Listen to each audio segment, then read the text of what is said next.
Alright, it's time to get out into the bush again. I'm super excited to do some scouting in a new area. I'm never content to kind of just stay in the one spot. It's going to be wet and rainy, but we're going to make the best of it. My name is Chris Waters, the Australian Huntsman. Here we go.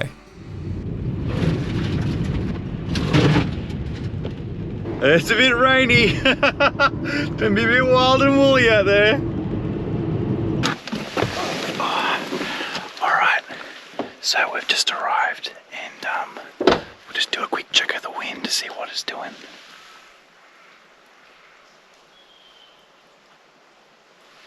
It's perfect, so it's heading out towards the east, which is great, exactly what we want. So here you can see there's a spur, like a finger, that basically runs right down to where the pasture is, and that's where the fallow will be. And so the wind is heading to the east, which basically means that we'll have it in our face, so we won't get scented out, which is great. The other advantage is that it's super wet and it's super cold. So a few things with that. Because it's cold, that means the deer aren't going to be moving, so they'll be moving up from the pastures through these valleys, either side of this ridgeline and spur, so we can kind of go across the spur and wait for them to move towards us.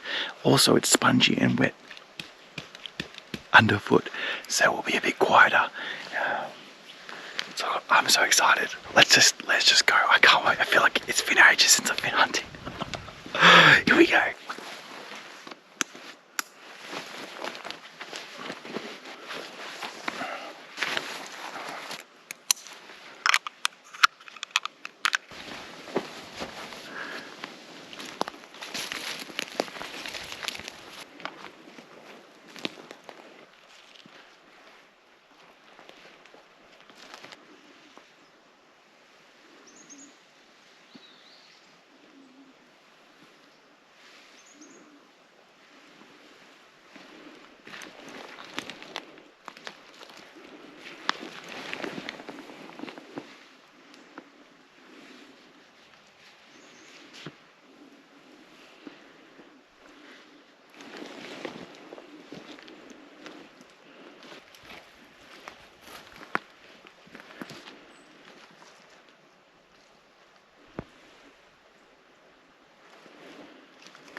Really quiet. It's really quiet. And even with the ground being super soft, you can still hear the movement of my feet when I'm being careful not to step on sticks. And the wind's really died down now, so I have to be really careful I don't alert the deer to my presence. You can hear everything. Every little bird, little scuffle, bit of bark falling on the ground.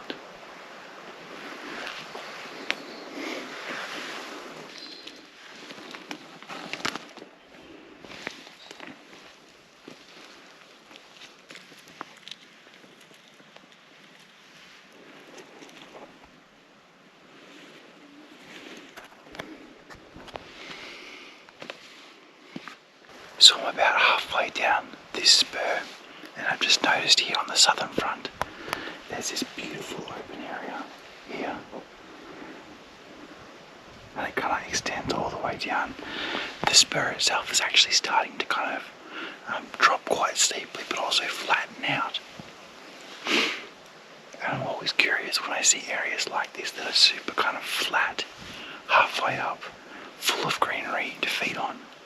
It's always a great spot to see deer. So as I keep continuing down, I'm just going to keep more of an eye out on this southern front because something might be feeding. Deer tend to, like, as they come from the pasture up these spurs, they feed as they go. And so you follow the game trails, but you also follow where the feed is, which is generally where the game trails are. But I'll keep an eye on that, because that's worth looking at.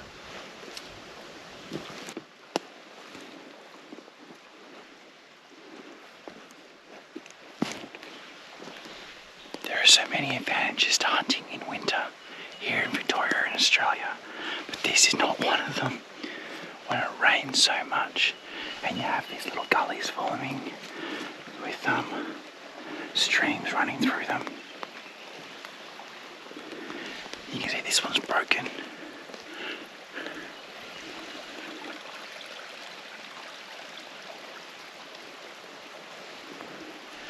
And so it makes it really hard because when the deer can access water whenever they want, wherever they want, in multiple places, it means that the distances that you have to cover have to be that much greater to find them.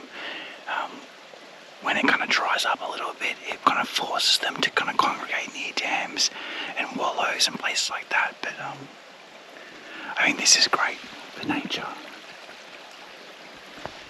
It's not great for the hunter. Keep pressing on.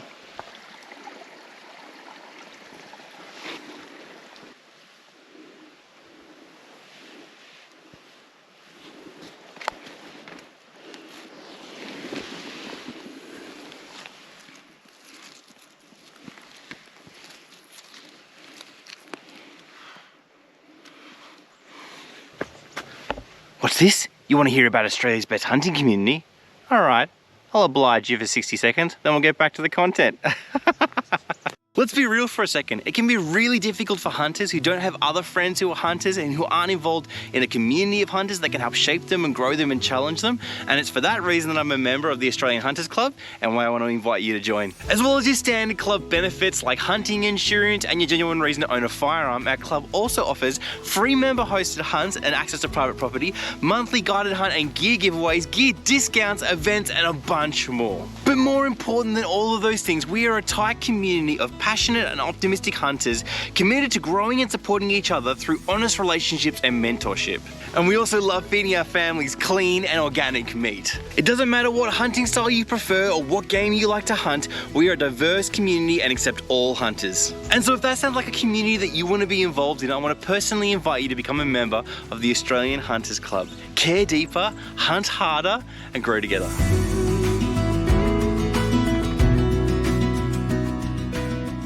Okay, back to the content.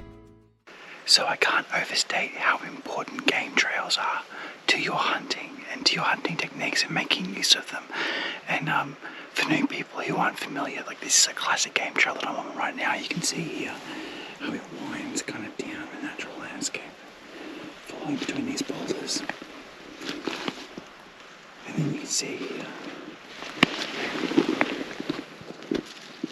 there's a stick that's been broken. And see how the path continues to wind around.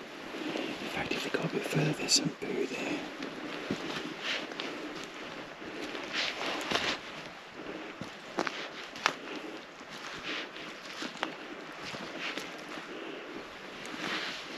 More poo here. Goes up.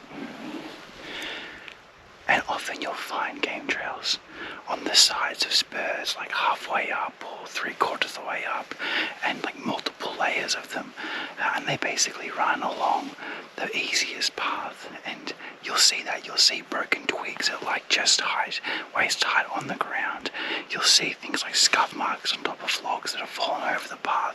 You'll see poo and scat littered, and so the best thing to do is follow these game trails because the deer use them, and you might bump into a deer, but also because they're so worn, they tend to be quite quiet underfoot. So definitely, if you find a game trail and the wind's in your favour and it's going in the direction that you want to go, follow it. Like I'm going to follow this one. So we can start to see the fringe land over here. Kind of poking out, so I've actually taken the rifle back off.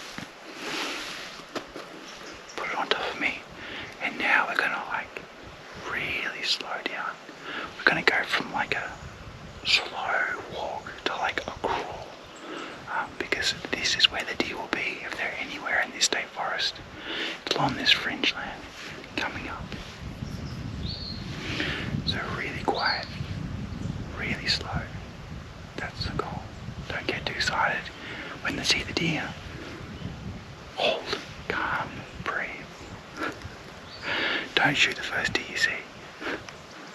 Wait for someone else. Crawl. Half the speed that you think you should go at. That's what you need to do.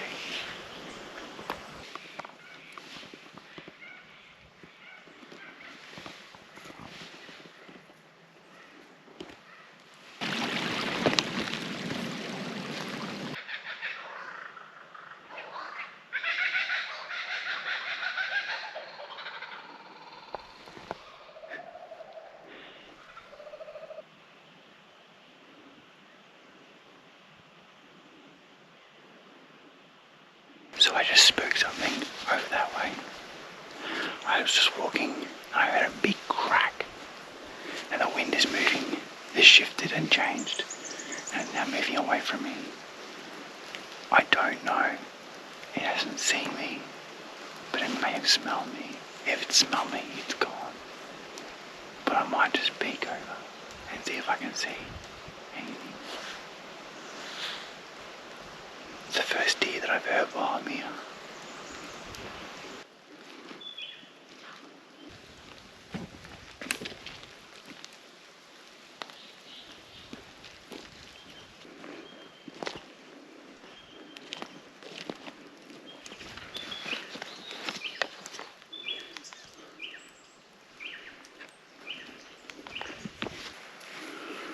That's really annoying. The first promising sound I've heard all day, and I spooked it without even knowing, just because the wind shifted. I've been doing it right for like hours, slowly stalking, and then the wind just goes, and literally within like 100 meters, that's where the deer was. And so it's bumped off somewhere else. I don't know where, down there somewhere, I think. But I'm on a time where I've got to get back to the car, get back home, do the whole dad thing. I'm not out here on a camping trip or anything. This was just a day trek. So I'm going to have to head back to the car now, which is disappointing. But I mean, I guess that's the way it goes sometimes, right? Put all the good work in, do all the right things, all the good planning, and then the wind shifts. And your whole day shifts, your whole hunt shifts with it. But it's good to be back out. It's starting to rain a bit more. So I think it's probably a good time. Who knows, I might get lucky on the walk back.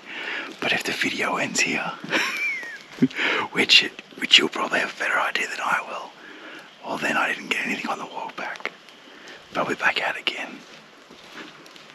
Because that's what it's all about. Learning everything. Push.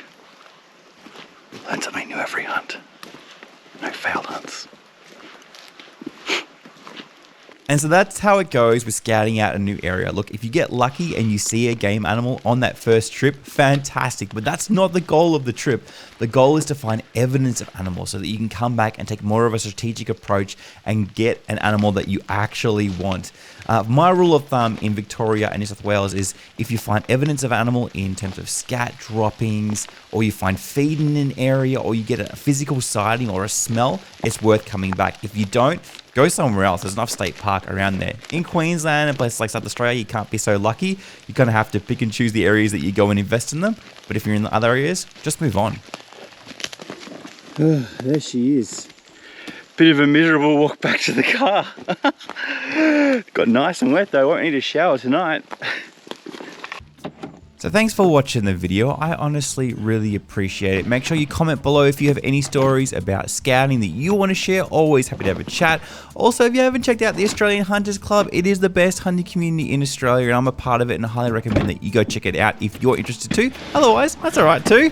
Hopefully I see you in a video soon. Happy hunting.